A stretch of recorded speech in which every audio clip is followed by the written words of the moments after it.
ভালো থেকো রঙ্গনা। পর্ব ২১। ক্লান্ত রজনী, ফুরিয়ে আসা দিনের বিজ্ঞাপন নিয়ে পথে নেমেছে নিবিড় রাত্রি। চিত্রার একা বসে থাকা তেপায়া যানটা এসে থেমেছে তাদের বাড়ির সামনেটায়।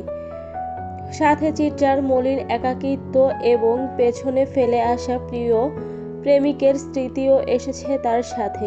রিকশা থেকে নামতেই এলাকার কোনায় কোনায় জ্বলতে থাকা হলুদ বাল্বের কল্যাণে আলোকিত পথটার ধারে দাঁড়িয়ে থাকতে দেখল তার ভাইকে। কেবল ভাইজান একা নয়, একটু গাঢ় চোখে তাকাতেই খেয়াল করল কিছুটা দূরে দাঁড়িয়ে আছে তার আব্বু আর বড় আব্বু।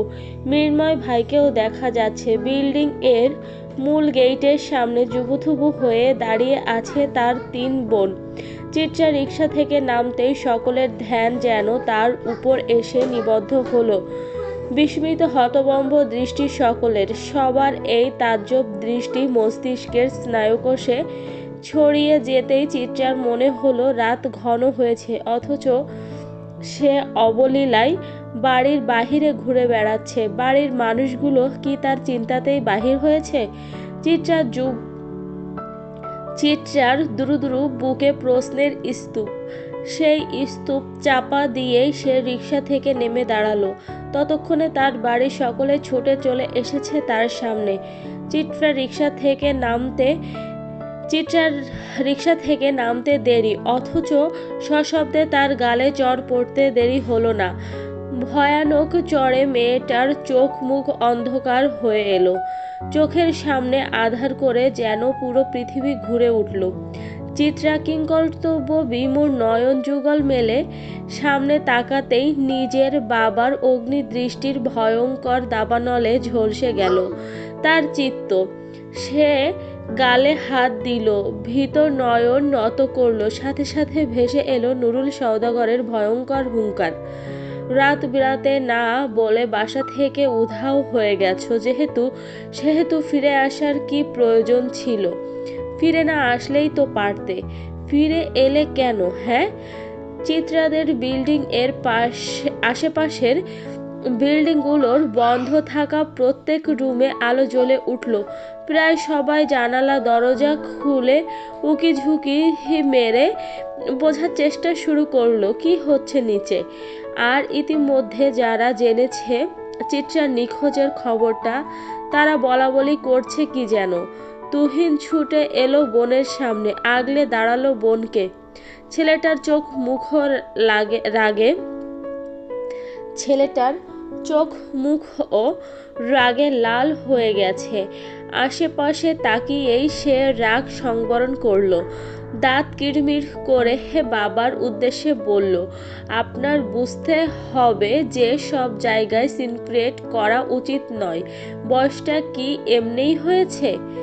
নুরুল সওদাগরের চেহারায় ক্রোধ নেমে গিয়ে ভর করল অবাক। সে তাজ্জব বনে গিয়ে বলল, কি বলছো তুমি এসব? তোমাদের আশকারার কারণে আজ ও মাথায় উঠেছে, তোমরা তা বুঝছো না। আশকারা যেহেতু আমরা দিয়েছি, শাসনও আমরাই করব। আপনি যেহেতু স্নেহের বেলায় উদাসীন, সেহেতু শাসনের বেলায় এগিয়ে আসার কোনো প্রয়োজন নেই।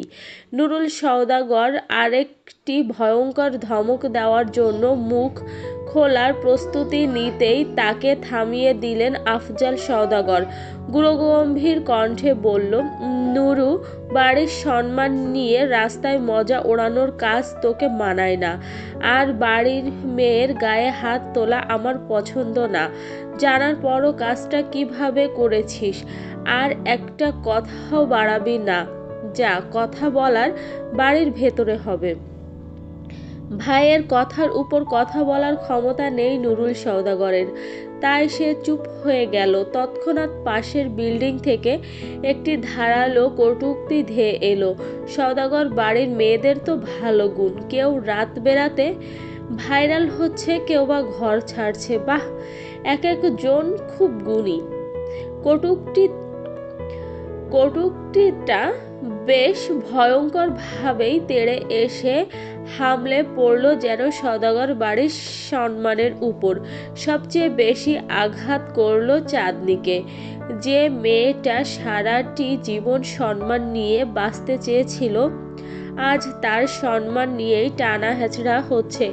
খোলা রাস্তায় মৃন্ময় ও তড়িৎ গতিতে চাঁদনির দিকে চাইল কথাটি শুনে।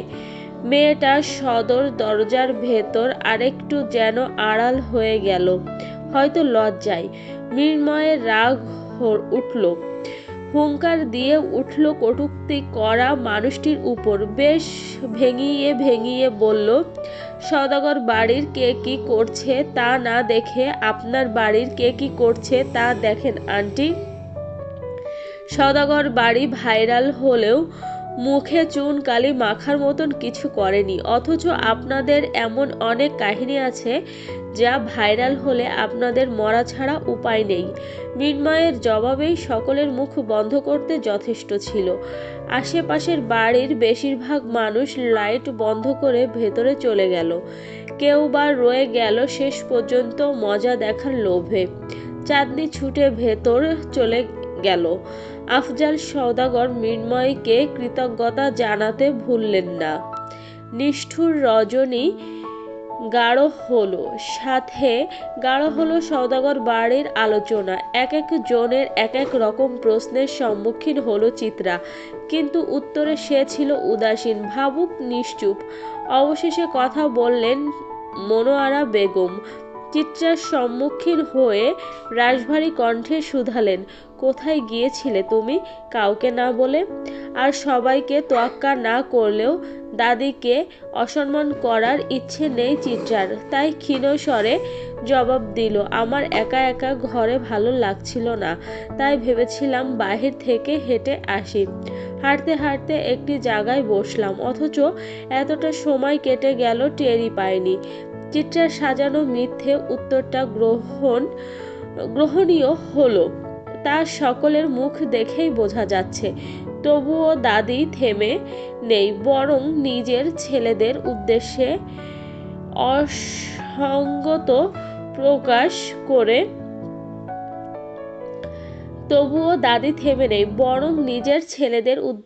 অসন্তোষ প্রকাশ করে বললেন, আফজাল, নুরু, আমজাদ, তোমরা তোমাদের সন্তানদের, বিশেষ করে মেয়েদের এত আহ্লাদ আর স্বাধীনতা দিয়েছ যে তারা তোমাদের সম্মান নিয়ে ভাবছে না। আফজাল তো তার মেয়েকে দেশ ছাড়া করে স্বাধীনতার পথ আরও সুদীর্ঘ করেছেই, তাকে আর আমার কিছু বলার নেই। কিন্তু নুরু আর আমজাদ, তোমরা শক্ত হাতে হাল ধরো।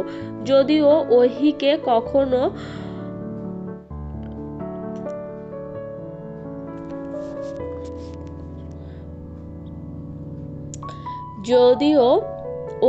কখনো অসহ্যকর কিছু করতে দেখিনি, তবুও এ পরিবেশে থাকলে অস্বাভাবিক হতে সময় লাগবে না। প্রত্যেকের বিয়ের বয়স হয়েছে, বিয়ের তোড়জোড় করো।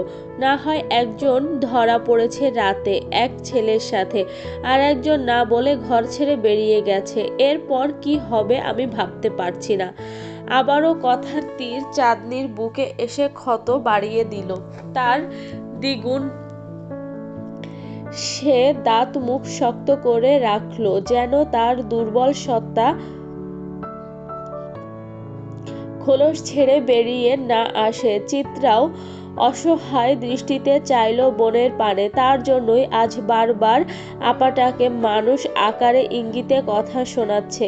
কিন্তু দমে গেলেন না মুনিয়া বেগম, বরং মেয়েদের দেয়াল হয়ে কিছুটা কর্কশ কণ্ঠে বললেন, একটা মানুষের সারা দিন ঘরবন্দি জীবন ভালো নাই লাগতে পারে, তাই বলে তাকে বিয়ে দিতে হবে আরও হ্যান ত্যান বলার কোনো মানে নেই।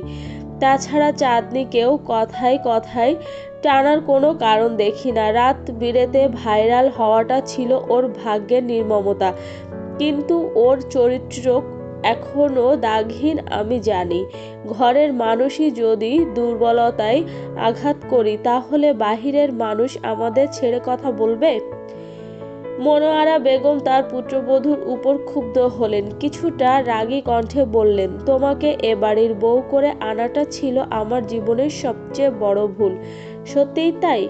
আপনার ভুলের জন্য আমাকে প্রতিনিয়ত ভোগান্তি পোহাতে হচ্ছে।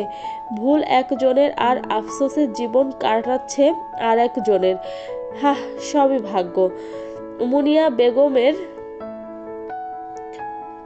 মোক্ষম যুক্তির পরে হতবিহ্বল মনোয়ারা বেগম। নুরুল সওদাগরও সরু চোখে স্ত্রীর পানে চাইল, আর বাকিদের ঠোঁটে মিটি মিটি হাসি ছড়িয়ে গেল। দাদিকে এমন জবাব না দিল তিনি চুপ হতেন না, আর একমাত্র এই মানুষটি ছাড়া কেউ এমন জবাব দিতেও পারত না। মায়ের প্রতি ভালোবাসা চিত্রার দ্বিগুণ বাড়ল। বাবা তাকে অবিশ্বাস করলেও মা তাকে কত বিশ্বাস করে। বড় চাচির মতন মা অবুঝ নয়।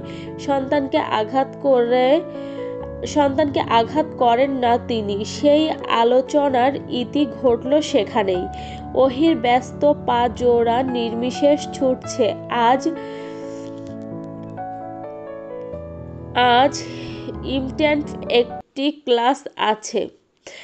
ইম্পর্ট্যান্ট একটি ক্লাস আছে। অথচ ঢাকা শহরের জ্যামের জন্য তার বুঝি সেই ক্লাস আর করা হলো না। রিকশা একাধারে জ্যামে আটকে থাকায় সে পায়ে হাঁটা শুরু করেছে। তাড়াতাড়ি তো পৌঁছানো যাবে। বড় রাস্তা ছেড়ে গলি ধরল সে। সূর্যের তেজ মাথার উপর তখন বাড়ছে। রোদে চোখ ঝিমিয়ে আসতেই তার মাথার উপর ছাতা তুলে ধরল কেউ। ওহি অবাক হলো। সম্মিলিত ভঙ্গিতে পাশ ফিরে চাইতেই দেখল ফরমাল পোশাকে হাসছে এক সুপুরুষ। পুরুষটির হাসি ছড়িয়ে গেল ওহির ঠোঁট অবধি। মেয়েটা মুচকি হেসে বলল, আরে হুমুর বাপ যে, কি খবর শুনি? নওশাদের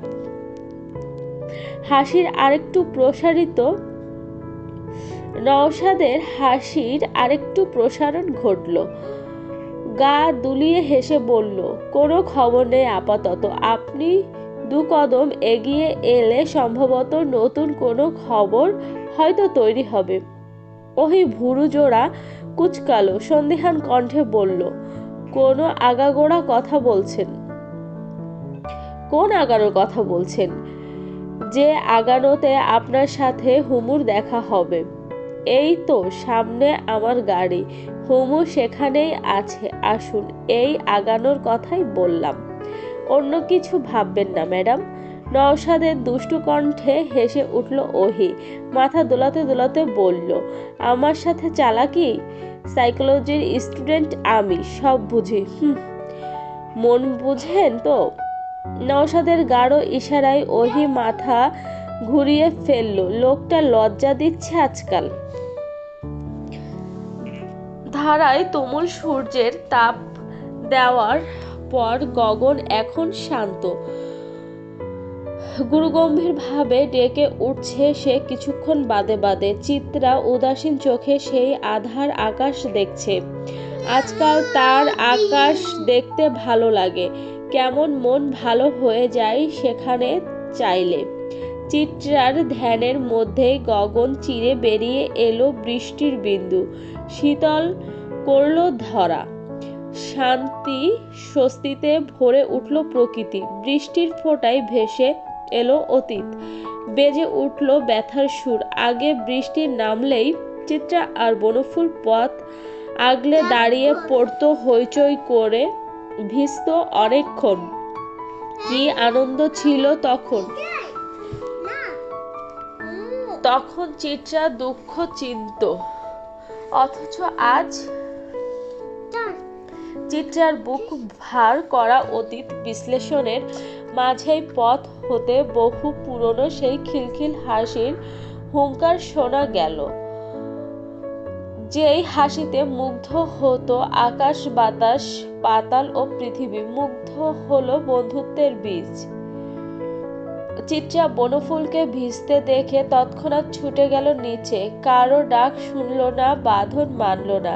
এই বুঝি বন্ধুত্ব তাকে দুহাত মেলে ডাকছে।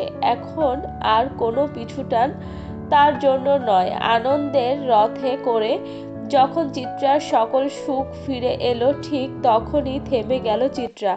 মেইন গেটটার সামনে এসে থমকে গেল পা। আজ বনফুল একা ভিজছে না, তার সঙ্গী হয়েছে নতুন।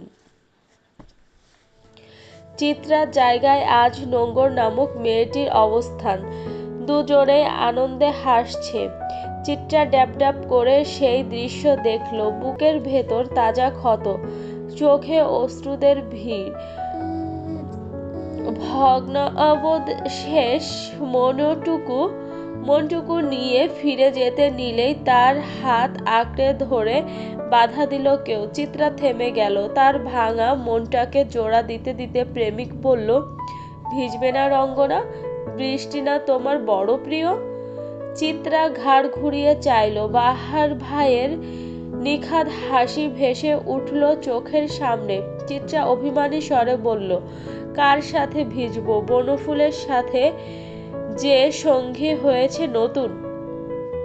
বাহার হাসল, ঝাঁকড়া চুলগুলো এলোমেলো করে বলল, কষ্ট পেও না রঙ্গনা, পৃথিবীর নিয়মই যে এমন। পুরাতন অবহেলা পায় নতুনের উন্মাদনায়। কোনো শূন্যস্থান পৃথিবীর অপূর্ণ রাখে না যে। তাই তো আজ আমি তোমার সঙ্গী হলাম। তোমার এটুকু দুঃখের ভার না হয় আমি নিলাম কাঁধে। কষ্ট পেও না মেয়ে, দিন শেষে মানুষ যে বদলাবেই। আমার ভীষণ কষ্ট হয় বাহার ভাই, তাই তো আমি তোমার সুখ হয়েছি মেয়ে, চলবে।